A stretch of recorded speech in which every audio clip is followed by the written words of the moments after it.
Hello friends, myself Abhishek Srivastava. Welcome to my channel.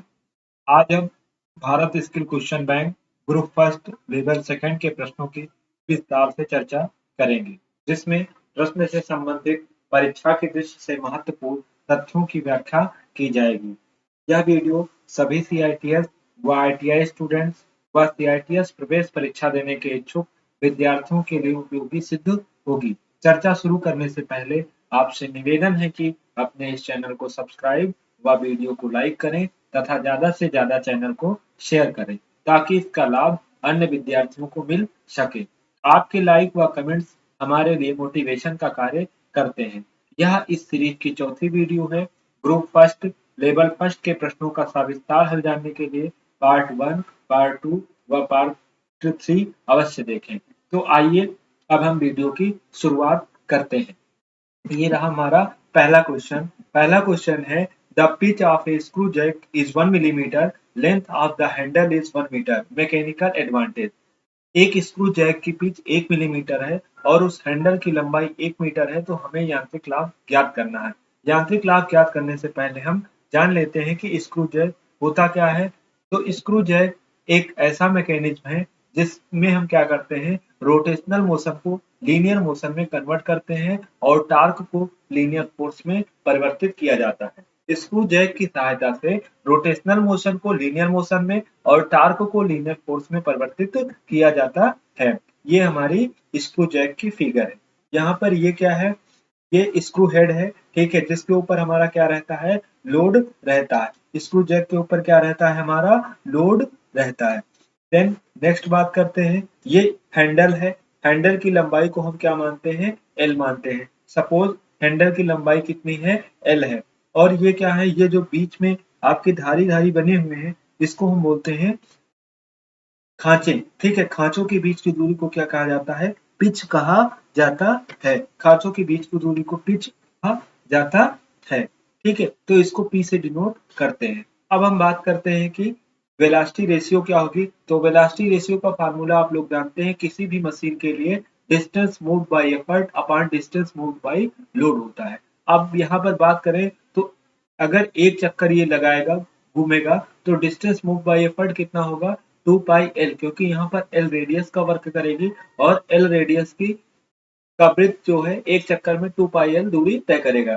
Then distance move by load, जब ये एक चक्कर घूमेगा तो यहाँ पर जो डिस्टेंस मूव बाय लोड होगा वो एक पिच के बराबर लोड ऊपर जाएगा, तो यहाँ पर 2 पाई एल अपान पी हो जाएगा। तो velocity ratio for screw jack क्या होता है, 2 pi L upon P. Then next फार्मूले की बात करते हैं, mechanical advantage. Mechanical advantage equal to क्या होता है, load upon effort. Then efficiency equals to mechanical advantage upon velocity ratio. Then next बात करते हैं, यदि इफिशियंसी 100% हो जाए, देन इफिशियंसी आपकी 1 हो जाएगी और उस कंडीशन में mechanical advantage equals to velocity ratio हो जाएगा। चलिए अब हम अपने क्वेश्चन की ओर चलते हैं। तो यहाँ पर हमें क्या दिया गया है, पिच माने पी दिया गया है, कितना, पी इक्वल्स टू 1 मिलीमीटर दिया गया है। 1 मिलीमीटर को मीटर में कन्वर्ट करने के लिए क्या करेंगे, 1 millimetre equal to 1000 metre, means ये 1 अपॉन 1000 मीटर हो जाएगा। देन लेंथ की बात करते हैं, तो L इक्वल टू होता है आपका 1 मीटर। L 1 मीटर दिया गया है। अब यहाँ पर आपको क्या ज्ञात करना है, यांत्रिक लाभ। मैकेनिकल एडवांटेज का फार्मूला क्या होता है, तो मैकेनिकल एडवांटेज का फार्मूला होता है, मैकेनिकल एडवांटेज का फार्मूला होता है लोड अपॉन एफर्ट। यहाँ आपको ना लोड की वैल्यू दी गई है और ना आपको एफर्ट की वैल्यू दी गई है। तो आपको एक चीज और पता है कि इफिशियंसी इक्वल टू होता है mechanical advantage upon velocity ratio.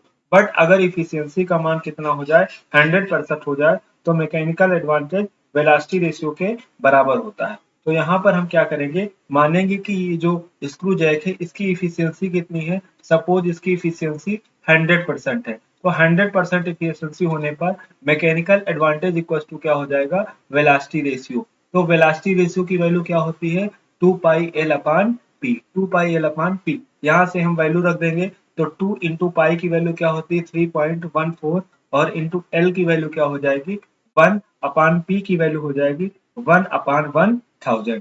इसको सॉल्व कर लेते हैं, तो सॉल्व करने पर हमारा क्या आएगा, 2 4 जा 8, 2 1 जा 2 और 2 3 जा 6, 6.28 इंटू ये 1000 ऊपर चला जाएगा तो 1000, इसको मल्टीप्लाई करने पे हमारा कितना आ जाएगा 6280। तो इसका यांत्रिक लाभ हमें कितना निकल जाएगा 6280। तो option number 2 is the correct answer for this question.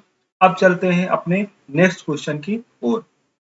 Next question है हमारा, in a figure given below find value of X. ठीक है, नीचे दिए गए चित्र में एक्स का मान बताना है। तो ये फिगर हमारा किससे है, ये हाइट एंड डिस्टेंस से संबंधित हमारा फिगर है। ठीक है, इसमें इसको एक्स की वैल्यू पता करने के लिए हमें क्या पता होना चाहिए, tan थीटा इक्वल्स टू क्या होता है, तो tan theta equal to perpendicular upon base. Then tan 45 की वैल्यू क्या होती है, 1 होती है, और tan 60 की वैल्यू क्या होती है, √3 मीन्स 1.732 होती है। चलिए इन सारे डेटा को हम लेके अपना क्वेश्चन सॉल्व करते हैं। तो अगर हम इन ट्रेंगल ABC की बात करें, तो इन ट्रेंगल ABC में in triangle ABC tan 45 equal to क्या हो जाएगा, तो tan थीटा इक्वल टू होता है परपेंडिकुलर अपॉन बेस। तो यहाँ परपेंडिकुलर का वर्क कौन करेगा, BC करेगा, और बेस का वर्क कौन करेगा, AB करेगा। अब हम BC की वैल्यू रख देते हैं, तो tan 45 की वैल्यू 1 होती है और BC की वैल्यू 100 अपॉन AB। मीन्स यहाँ से आपको AB इक्वल टू क्या मिल जाएगा, AB इक्वल टू आपको मिल जाएगा 100 मीटर। देन अब हम बात करते हैं इन ट्रेंगल ABD में। इन ट्रेंगल ABD में क्या होता है, tan 60। tan 60 इक्वल्स टू क्या होता है, आपका BD अपॉन AB हो जाएगा, BD अपॉन AB। ठीक है, put the value of tan 60 means 1.732। BD means कितना, तो BD की वैल्यू आपकी हो जाएगी 100 एंड प्लस x। तो 100 प्लस x अपॉन AB की वैल्यू आपने क्या निकाली है, तो AB की वैल्यू 100 मीटर यहाँ पर रख दीजिए। तो जब हम इसको सॉल्व करेंगे तो ये हो जाएगा 173.2 इक्वल्स टू 100 प्लस x। यहाँ से x की वैल्यू हमारी कितनी आ जाएगी, तो x की वैल्यू आ जाएगी 73.2 मीटर। ठीक है, तो इस क्वेश्चन के लिए हमारा कौन सा ऑप्शन करेक्ट हो जाएगा, option number first is the correct answer for this question. चलिए अब नेक्स्ट क्वेश्चन की ओर बढ़ते हैं। तो नेक्स्ट क्वेश्चन है हमारा, ए 200 kilogram blocks falls from a height of 3 meter on a metallic piece. The metallic piece is compressed and brought to rest in a distance of 40 millimeter. Calculate average force exerted on metallic piece. एक 200 kilogram block जो है वो धातु का टुकड़ा है, कितने kilogram का है, 200 किलोग्राम का। इसका m कितना है, 200 किलोग्राम। ठीक है, कितनी ऊंचाई से नीचे गिराया जाता है, ये 3 मीटर की ऊंचाई से ऊपर नीचे की ओर गिराया जाता है। ठीक है, तो यहाँ पर यह वस्तु पहुंच जाती है और पहुंच के कितने डिस्टेंस कवर करती है, 40 mm डिस्टेंस क्या करती है, कवर करती है। तो हमें ज्ञात करना है कि इस पर कितना फोर्स एक्सर्टेड हुआ है, यानी कितना बल इस पर उस समय लगा होगा। तो अनुमानित बल का हमें मान निकालना है। तो चलिए स्टार्ट करते हैं। इसको पता करने के लिए हमें पास क्या पता होना चाहिए, मोशन इक्वेशंस अंडर ग्रेविटी। तो मोशन इक्वेशंस अंडर ग्रेविटी क्या होती है, v equal to u plus g t, h equal to u t plus half g t square, b square equal to u square plus 2g है। ठीक है, यहाँ पर v क्या है, v आपकी फाइनल वेलोसिटी है, u क्या है, u आपकी इनिशियल वेलोसिटी यानी प्रारंभिक वेग है, g आपका क्या है, ग्रेविटी है, गुरुत्वीय त्वरण है, और t क्या है, समय है। ठीक है, h की बात करें तो h को ऊंचाई कहते हैं। ठीक है, अगर यहाँ पर आपको एक चीज ध्यान रखना होगा, जब वस्तु ऊपर से नीचे की ओर गति कर रही होगी तो g का मान आपको धनात्मक लेना है यानी प्लस में लेना है। अगर वस्तु नीचे से ऊपर की ओर गति कर रही होगी तो इस समीकरण में g का मान आपको क्या लेना है, ऋणात्मक लेना है। आपको पता होगा g का मान क्या होता है, 9.8 मीटर सेकंड पर सेकंड स्क्वायर और 10 मीटर पर सेकंड स्क्वायर। देन नेक्स्ट फार्मूले की बात करते हैं, यहाँ पर लगेगा kinetic energy equal to half mv square. Then next formula हम यूज करेंगे W equal to f into d, force into displacement. चलिए स्टार्ट करते हैं। तो पहले हम क्या करेंगे कि ये वस्तु जैसे ही धरती पर गिरने वाली थी उस समय पर इस वस्तु का वेग क्या होगा, सबसे अधिकतम होगा। ठीक है, और वेग अधिकतम होने पर इस वस्तु की काइनेटिक एनर्जी क्या होगी, मैक्सिमम होगी, और स्थितिज ऊर्जा का मान क्या होगा, शून्य होगा। तो सबसे पहले हम क्या करेंगे, गति के मोशन इक्वेशन अंडर ग्रेविटी के थर्ड इक्वेशन से हम क्या करेंगे, बी स्क्वायर की वैल्यू निकालेंगे। देखिए कब निकालते हैं, तो बी स्क्वायर बराबर क्या होता है, u square plus 2gh। v square equal to u square plus 2gh। U square मतलब वस्तु जब ऊपर से गिराई जाती है तो विरामावस्था में रही होगी, तो u की वैल्यू क्या है 0, तो 0 प्लस 2 इंटू जी की वैल्यू यहाँ पर क्या पुट कर देंगे 9.8 इंटू एच की वैल्यू कितनी हो गई 3। सॉल्व करने पर क्या आ जाएगा 2 3 जा 6, 6 8 जा 48 और 6 9 ये 58.8 आ जाएगा। तो बी स्क्वायर की वैल्यू कितनी आ गई आपकी, बी स्क्वायर की वैल्यू आ गई 58.8। बी स्क्वायर की वैल्यू आपकी आ गई 58.8। देन अब हम क्या करेंगे, यहाँ पर काइनेटिक एनर्जी की वैल्यू निकालेंगे। तो काइनेटिक एनर्जी इक्वल टू हमें क्या पता है half m b square. Kinetic energy equal to half m b square. तो यहाँ पर हम वैल्यू रख देंगे, एम की वैल्यू कितनी है तो हाफ इंटू एम की वैल्यू कितनी है 200 इंटू वी स्क्वायर की वैल्यू कितनी है 58.8। ठीक है, सॉल्व करेंगे तो हमारा यहाँ से वैल्यू क्या आ जाएगी 5880 जूल।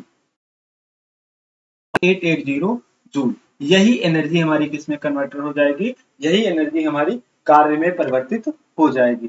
तो इस वस्तु को 40 mm विस्थापित करने के लिए कितना कार्य करना पड़ा होगा वस्तु को 5880 जूल। यही एनर्जी कार्य में परिवर्तित हुई होगी। तो W बराबर क्या हो जाएगा F इंटू डी। तो W के प्लेस पर हम क्या रख देंगे 5880 और इक्वल टू F की प्लेस पर क्या रख देंगे, तो F की वैल्यू नहीं पता है, फाइंड आउट करनी है। और वस्तु कितनी विस्थापित हुआ है 40 mm, 40 mm हुआ है। और यहाँ से हम क्या कर देंगे 1000 से डिवाइड कर देंगे, क्योंकि हमें इस विस्थापन को mm में दिया गया है, मीटर में चेंज करना है। ठीक है, तो यहाँ से हमारा आ जाएगा F इक्वल टू कितना हो जाएगा, F इक्वल टू हो जाएगा 5880 अपान 4 इंटू 100, 4 इंटू 100। जब हम इसकी वैल्यू फाइंड आउट करेंगे, इसकी वैल्यू फाइंड आउट करने पर हमारा मान क्या आ जाएगा, इसकी वैल्यू फाइंड आउट करने पर मान आ जाएगा 147000, 147000। जो नियरेस्ट आंसर इसके क्या हो जाएगा, तो इसका नियरेस्ट आंसर है फर्स्ट ऑप्शन 147150। तो option number 1 is the correct answer for this question. Then हम चलते हैं अपने नेक्स्ट क्वेश्चन की ओर।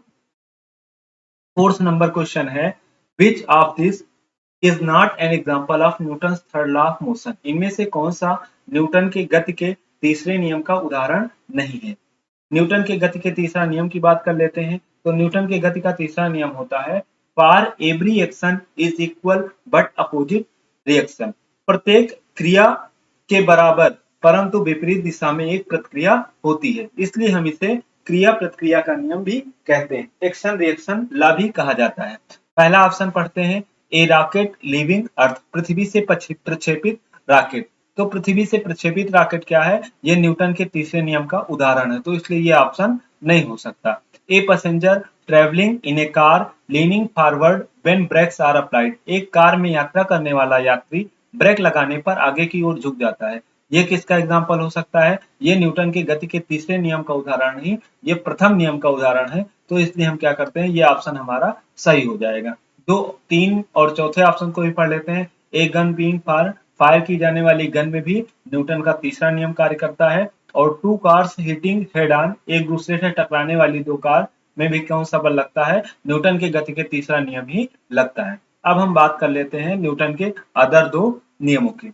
तो न्यूटन का फर्स्ट लॉ क्या बोलता है कि everybody remains in a state at rest और uniform motion unless acted upon by a net external force. प्रत्येक वस्तु क्या रहती है, अपनी अवस्था में बना रहने चाहती है। ठीक है, यदि वो विराम की अवस्था में है तो विराम की अवस्था में, और यदि वह गति की अवस्था में है तो गति की अवस्था में ही बनी रहना चाहती है, जब तक कि उसके ऊपर कोई बाह्य बल न लगाया जाए। इसे हम क्या कहते हैं, लॉ ऑफ इनर्शिया या जड़त्व के नियम से भी जानते हैं। तो इसका एग्जांपल हमने पहले देखा कि बस में कोई बैठा व्यक्ति अचानक ब्रेक लगाने पर आगे की ओर झुक जाता है, या बस को अचानक चल देने पर यात्री क्या हो जाते हैं, पीछे की ओर जो झटका लगता है, पीछे की ओर उन्हें क्या लगता है, झटका लगता है। तो ये सारे एग्जाम्पल किसके हैं, ये न्यूटन के गति के प्रथम नियम के एग्जाम्पल हैं। दूसरे नियम की बात करें तो दूसरा नियम क्या होता है, the rate of change of momentum of a body is proportional to the external force acting upon its takes place in the direction in which the force acts. कहने का मतलब संवेग परिवर्तन की दर वस्तु पर लगाए गए बाह्य बल के अनुपाती होती है। इससे हमें बल का फार्मूला पता चलता है। देखते हैं कैसे।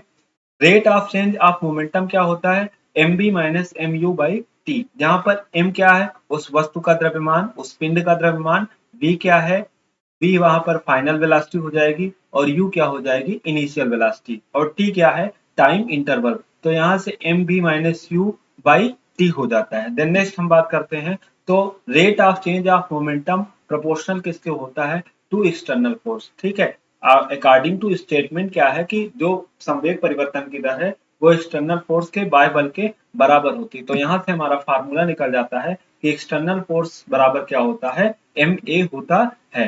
देन हम नेक्स्ट क्वेश्चन की ओर बढ़ते हैं। तो नेक्स्ट क्वेश्चन हमारा है, which among these metals has the maximum coefficient of linear thermal expansion। ठीक है, तो इसमें अगर हम बात करें तो ये फैक्चुअल क्वेश्चन है, इसमें हमें किसको टिक करना होगा लेड को, क्योंकि लेड का जो थर्मल लीनियर थर्मल एक्सपेंशन होता है वो अधिकतम होता है। अब हम थर्मल एक्सपेंशन की बात कर लेते हैं।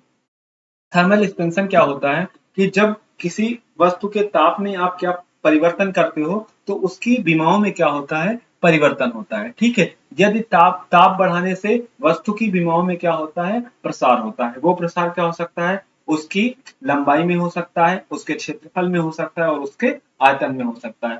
बट आप जब वस्तु का ताप क्या करते हो, घटाते हो या वस्तु को ठंडा करते हो तो उसमें क्या होता है, एक्सपेंशन न होके उसमें कॉन्ट्रैक्शन होता है, यानी वस्तुएं क्या होती हैं, सिकुड़ती हैं। अगर हम थर्मल एक्सपेंशन की बात करें तो there are three types of thermal expansion. पहला आपका होता है लीनियर एक्सपेंशन, दूसरा होता है वॉल्यूम एक्सपेंशन और तीसरा होता है एरिया एक्सपेंशन।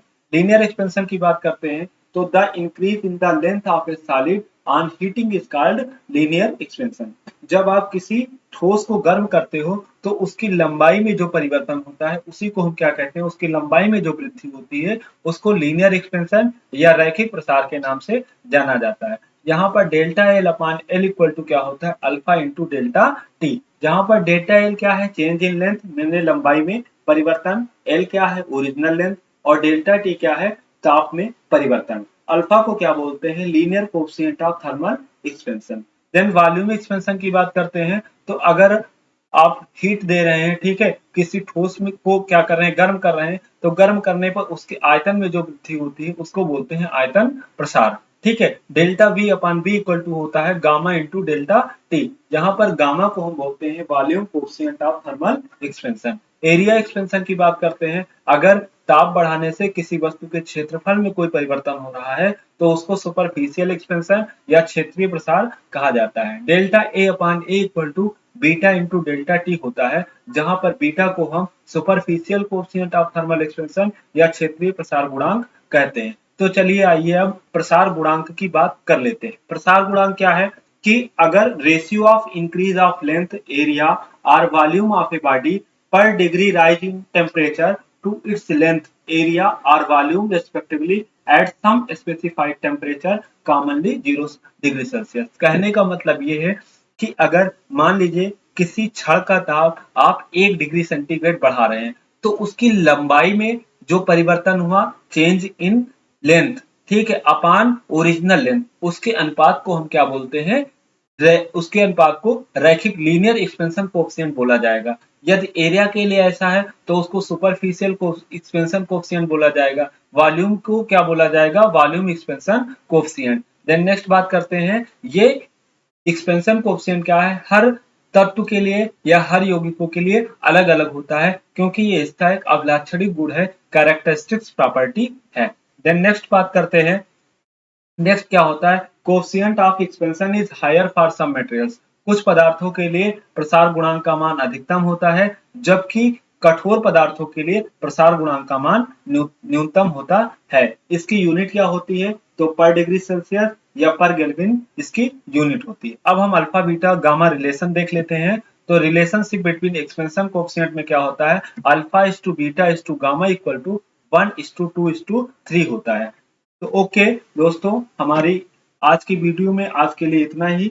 अगले वीडियो में हम आपको और प्रश्नों के साथ मिलेंगे। यदि वीडियो अच्छी लगी हो तो लाइक करें, शेयर करें। अगली वीडियो में ग्रुप सेकंड के और प्रश्नों को हल करेंगे। Thank you everybody.